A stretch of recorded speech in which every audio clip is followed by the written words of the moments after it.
Doctor Narendra Kumar ji. Radhe Radhe महाराज जी। महाराज जी, मेरा एक प्रश्न है। मैं एक कैंसर वैज्ञानिक हूँ। मैंने 5 वर्ष अमेरिका में भी कैंसर पर शोध किया है, किंतु एक बार कैंसर हो जाए और वो एक जगह से दूसरी जगह फैल जाए तो उसका कोई इलाज नहीं। किंतु आपने बोला कि महापुरुषों की कृपा से वो भी ठीक हो सकता है। आपने दातुन करने वाले और संत के कुल्ले करने का उदाहरण दिया। महाराज जी, विज्ञान और अध्यात्म में मैं कैसे समझूं महाराज क्योंकि जैसे प्रारब्ध भोग है तो पूर्व पाप से आया है, उन्होंने अपने तप का ट्रांसफर कर दिया और उसको प्रारब्ध भोग को अपने ऊपर ले लिया, खत्म हो गया।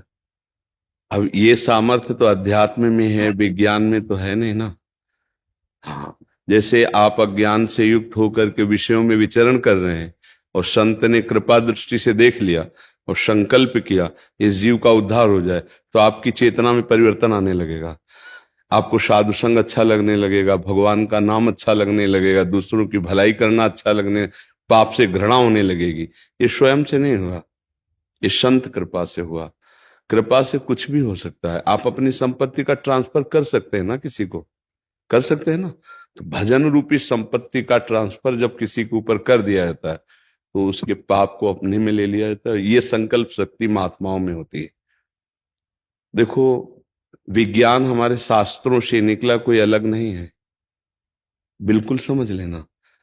जो जिन मिसाइलों को, जैसे हमारे आग्नेयास्त्र, तो उन्हीं से बनाया गया है। वारुणास्त्र, विविध प्रकार के अस्त्रों का, विविध प्रकार के जो मारक क्षमता वाले हैं, वो पहले से हैं। कुछ मंत्र के द्वारा होते थे, कुछ उसकी प्रवीणता के द्वारा होते थे, आज विज्ञान के द्वारा उसका होते हैं। जो बारूद काम कर रहे वही मंत्र काम करते थे। साधारण कुश उठाया, मंत्र के द्वारा संकल्प साधा, प्रांत का प्रांत भस्म कर दिया। तो अलौकिक शक्ति और लौकिक शक्ति, तो लौकिक अलौकिक से ही आती है। तो विज्ञान शास्त्र से ही आया है। कोई भी ऐसा ज्ञान नहीं है जो हमारे शास्त्रों में न हो। शास्त्रों तक हमारी पहुंच होनी चाहिए।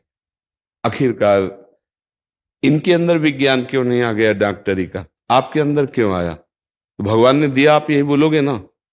भगवान ने आपको इतनी प्रवीणता दी कि आप एक अच्छे डॉक्टर बन गए।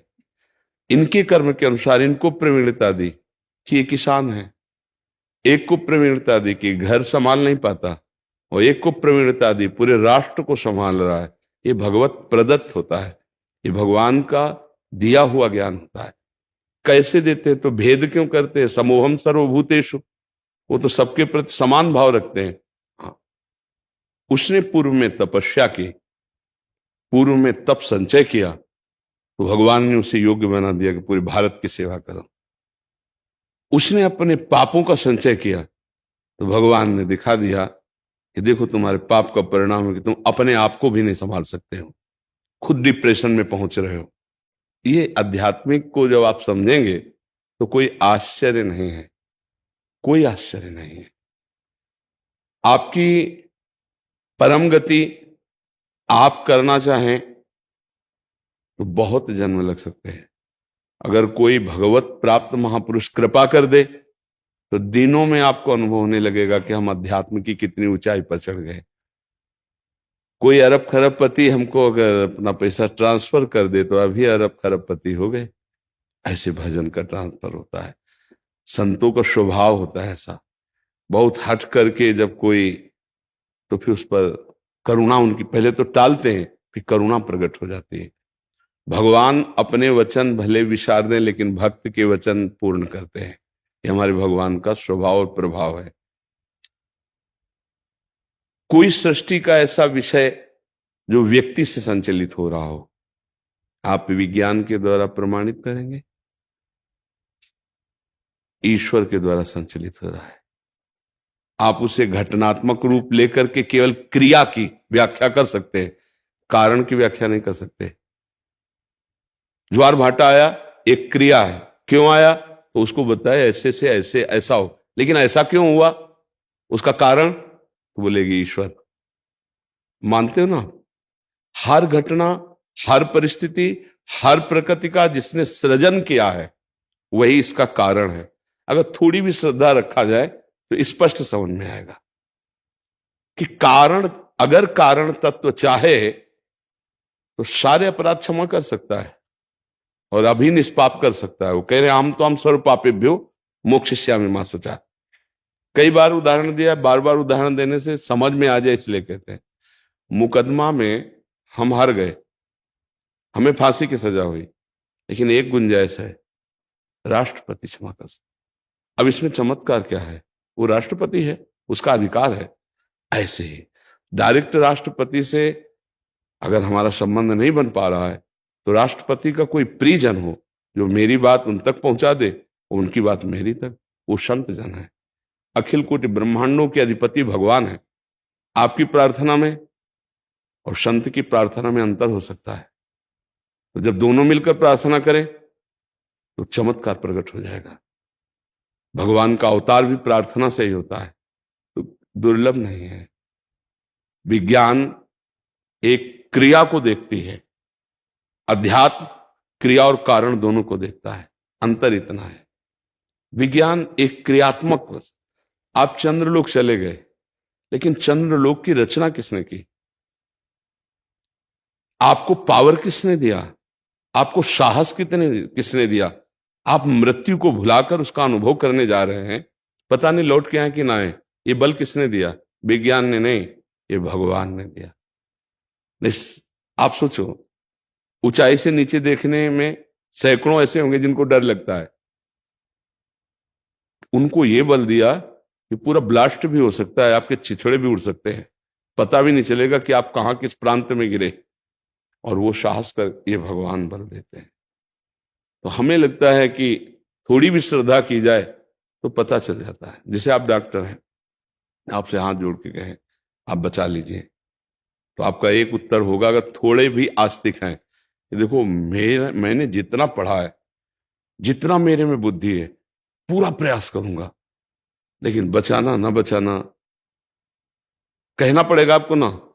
आप भी प्रार्थना कीजिए, मैं भी प्रार्थना करता हूं, प्रयास मेरा, लेकिन सफलता भगवान के हाथ। वही भगवान आदेश का है, कर्मण्येवाधिकारस्ते मा फलेषु कदाचन। संत जन भगवान के कृपा स्वरूप है, भगवान का एक कृपा अवतार है। जो वास्तविक भगवान में लगे हुए हैं, उनका हृदय अनंत माताओं जैसा दुलार युक्त होता है।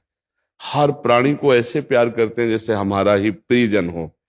अब बार बार कोई दुखड़ा रोए, पहले तो ऐसे रहते हैं, बार बार दुखड़ा रोए तो फिर वो भगवान से प्रार्थना करते हैं, प्रभु आप इसके अपराधों को क्षमा करके पावन कर दो। यदि आपके सिद्धांत में ऐसा कि क्षमा नहीं करना है, तो आप इसकी जगह मुझे दंड दे दो और इसको निर्विकार। भला प्रभु ऐसा करने में क्यों संकोच करेंगे? तुम्हारे सिद्धांत का भी पालन हो रहा है और आपकी कृपा से मैं उसे सह लूंगा, इसको ठीक कर दो। ऐसे हजारों संतों के उदाहरण है, उनमें मिथ्या नाटक नहीं है, जो भगवान में सच्चिदानंद में डूबे हुए हैं। हाँ, इस प्रकार का जैसे वो किसी सिद्धों में होता है जहां इसका लेना देना नहीं होता, ध्यान रखना, जहां सीधे डायरेक्ट आत्म प्रियता होती है, आप मेरे हैं, बस इस भाव से। हाँ, मैंने भजन किया है, साधन किया है, वो आपको देता हूं और आप स्वस्थ हो जाइए, और आपके हाथ का पानी भी नहीं पीऊंगा। निष्कामता ये होगी कि हम आपसे कभी पानी भी पीने की आशा नहीं रखेंगे। ऐसा हमने अध्यात्म में सिद्धांत पाया है, ऐसा नहीं पाया है। तो ऐसे सिद्धांत का आदर सदा होता रहा है और होता ही रहेगा, होता ही है। जैसे बहुत से भाई लोग आते हैं, कहते हैं हमारा जीवन परिवर्तित हो रहा है। हमने कब आपको कहा? हमने कब आपको कुछ दिया? प्रगट में दिखाई दिया क्या? नहीं।